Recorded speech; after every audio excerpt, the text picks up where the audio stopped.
There is strong bipartisan pushback tonight against a Republican senator who called Mayor Mamdani the enemy in a controversial anti-Muslim social media post.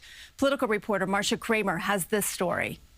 As we approach 25 years since 9/11, and two Pennsylvania men have been charged with trying to carry out an ISIS-inspired attack near Gracie Mansion, a social media post by Alabama Senator Tommy Tuberville is being roundly criticized. The enemy is inside the gates, the senator wrote, alongside two images, one of Mayor Mamdani at a Ramadan event, the other of the 9/11 attack. Mayor Mamdani denounced the post during his own Ramadan event Thursday night. For nearly as long as there has been in New York City, there have been Muslim New Yorkers.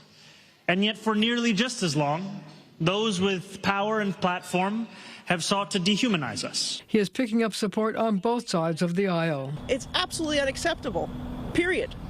And I'm very disenchanted with my colleagues. These posts that they're making are offensive, they're unacceptable. People like that should not be in public life.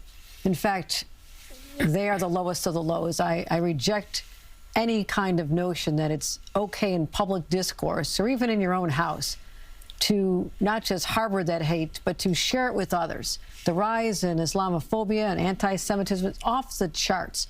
A deeply hateful post, clearly Islamophobic, just mean. And I called on him to take it down and to apologize. Ziad Ramadan, a board member of the Council of American Islamic Relations, says the post has no place in political discourse. All it's going to do is stamp their resume as someone who is hateful and divisive and attacks fellow Americans who may happen to be Muslims. How do we know it's not going to be a Jew who's next, or a different denomination of Christianity who's next, or a Hindu who's next? This is just the kind of rhetoric that, makes us weaker as Americans, not makes us stronger. And Marcia, we just had that attack in Detroit yesterday on the synagogue. We're all familiar with the rise in hate crimes here in New York.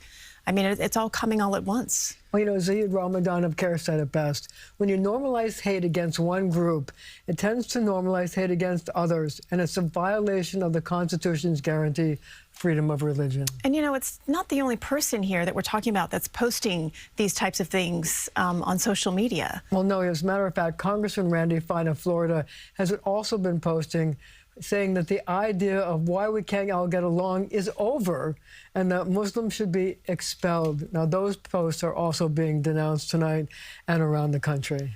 All right. Thank you, Marcia. You can watch Marcia's full interviews with Governor Hochul and also Senator Gillibrand this Sunday morning on The Point. It airs right here on CBS New York.